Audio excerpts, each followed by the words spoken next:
3 years and 36,000 miles. That's how long Toyota promises to stand behind the most popular SUV in America. Sounds generous until you realize that the average American drives about 14,000 miles a year, which means your bumper-to-bumper warranty runs out somewhere around the time you're making your 27th car payment on a 60-month loan. You're not even halfway done paying for the car, and Toyota has already left the building. And here's the part that makes this complicated. The 2026 RAV4 is a completely new vehicle. New platform, new technology, hybrid only for the first time, new driver assist systems, new screens, new everything. Which means the things most likely to give you trouble are the things that have never been tested by 100,000 owners over 5 years. They're being tested right now by whoever buys one first. I haven't driven the 2026 RAV4, but I've read what hundreds of RAV4 owners, current, former, and frustrated, have posted across RAV4 World Reddit and every Toyota forum still active in 2026. And what I found isn't a reliability crisis. The RAV4 is still one of the most dependable SUVs you can buy. But what I also found is that Toyota's warranty is designed to protect Toyota, not you, and the gap between what you think is covered and what actually is. That gap has a price tag, and it's bigger than you'd expect from the brand that built its reputation on never breaking. But before I get to what breaks, let me tell you why people keep buying this thing anyway, because they do, in enormous numbers, and they're not wrong. The RAV4 sells the way it does because it disappears into your life. You stop thinking about it. An owner in Colorado, a nurse who commutes 42 miles each way through the mountains, put it better than I could. She said the RAV4 is the only car she's ever owned where she forgot it was a car. It just worked. Groceries, ski trips, her kids' soccer gear, a 70-pound dog who sheds like it's his full-time job.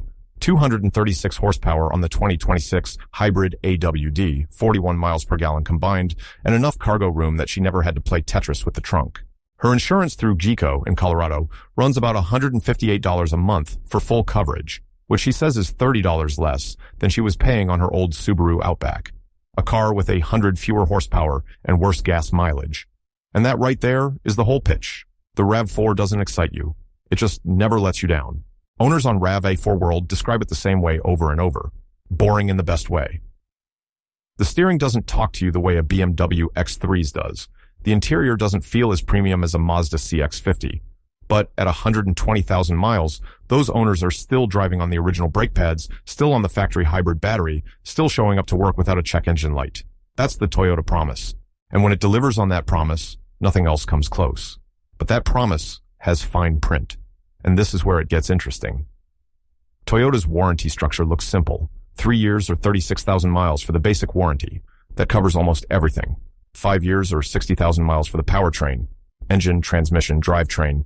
8 years or 100,000 miles for the hybrid battery and related components. And 5 years, unlimited mileage for rust through corrosion. Sounds comprehensive. But here's what those numbers actually mean in practice.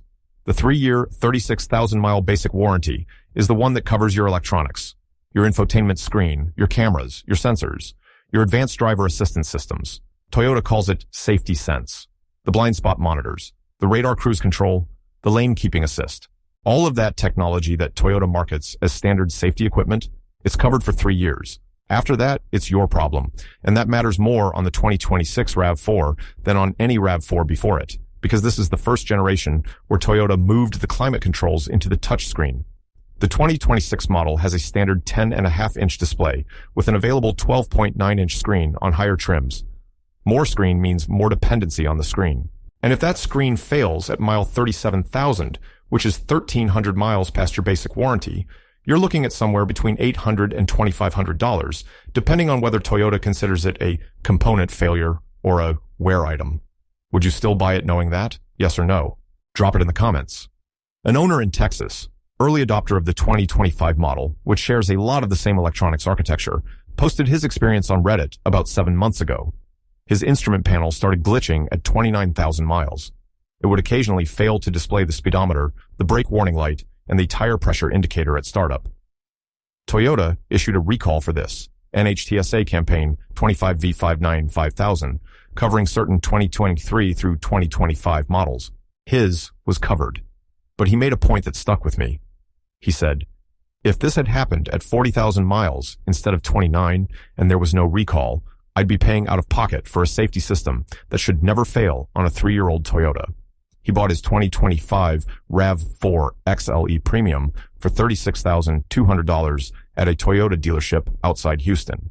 Financed at 6.1% APR through Toyota Financial Services for 60 months, his payment is about $710 a month. First-year maintenance came to about $380. 2 oil changes at the dealer at $55 each, cabin filter, tire rotation. Toyota Care covered the first 2 services. His insurance through Progressive in Texas runs $172 a month for full coverage. And honestly, that's a pretty smooth ownership experience, until you start thinking about what happens at year 4.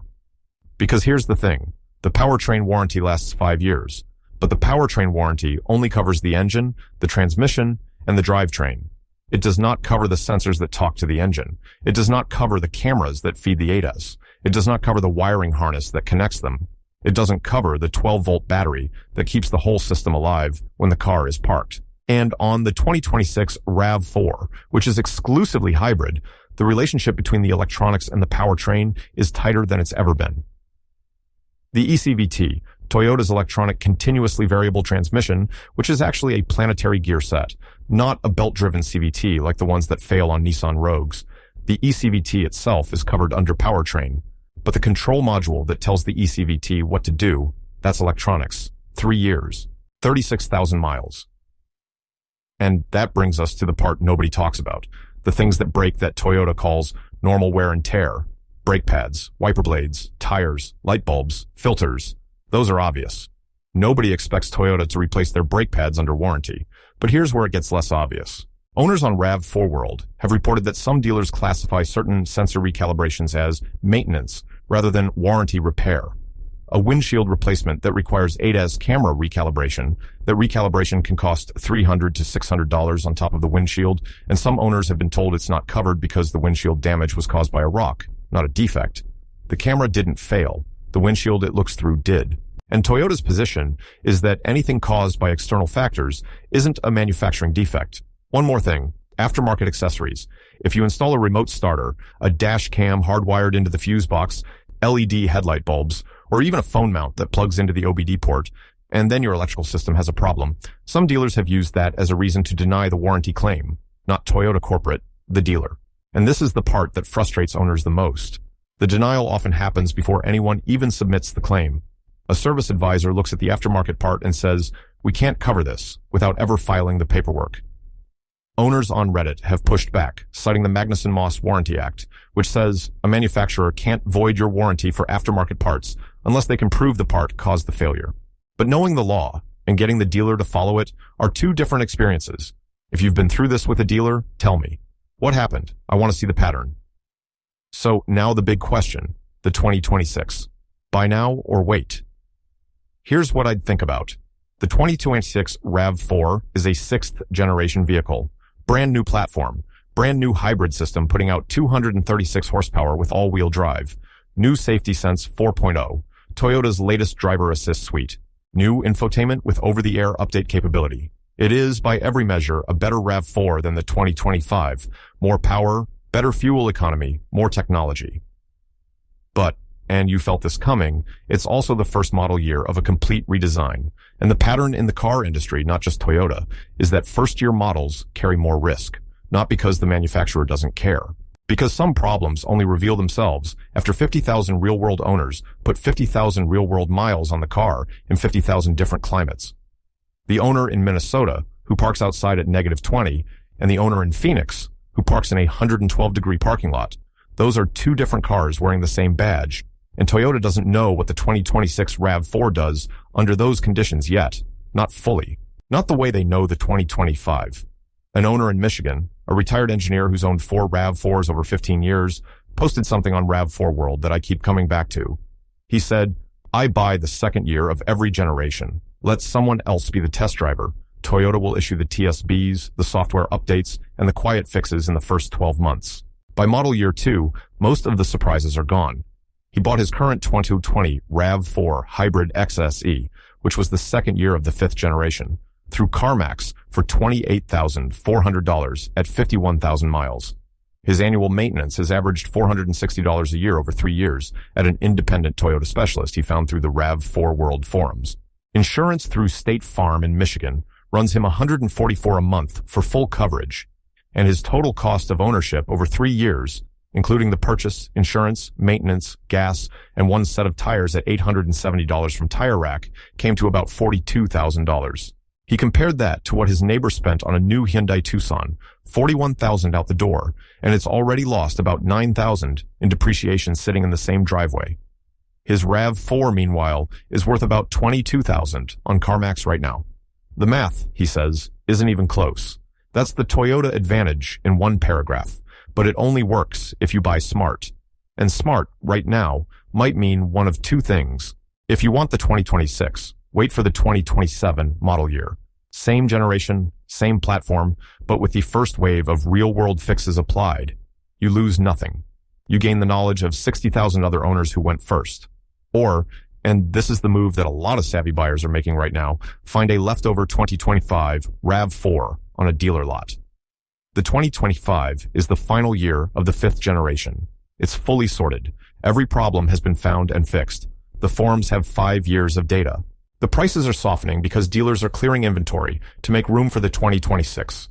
An owner on our RAV4 club mentioned picking up a 2025 RAV4 Hybrid XLE for $33,000 even, about $2,000 below MSRP because the dealer needed to move outgoing inventory before the 2026 allocation arrived. That's a proven car at a discount with a warranty that starts the day you drive it off the lot. If someone you know is looking at a 2026 RAV4 this weekend, send them this before they sign. That's all I ask. Here's where I land. The 2026 RAV4 is not a bad car. It might be the best RAV4 Toyota has ever made. But best and ready aren't always the same thing. Toyota's warranty is designed to cover the things that almost never break. The engine, the transmission, the hybrid battery. The things that actually do give owners trouble, the screens, the sensors, the cameras, the software, those are covered for 3 years and 36,000 miles. After that, you're on your own, and on a car with more technology than any RAV4 before it, on your own, has a price tag that Toyota's reputation doesn't prepare you for. The purchase price is the promise. The warranty is the fine print. And the fine print is where Toyota stops being your friend and starts being a corporation. If this is how you want to buy a car, with the paperwork open, not just the brochure, you're in the right place. Next one is a car that depreciates so fast, it actually becomes the best deal on the used market. The math on that one surprised even me. That's coming up.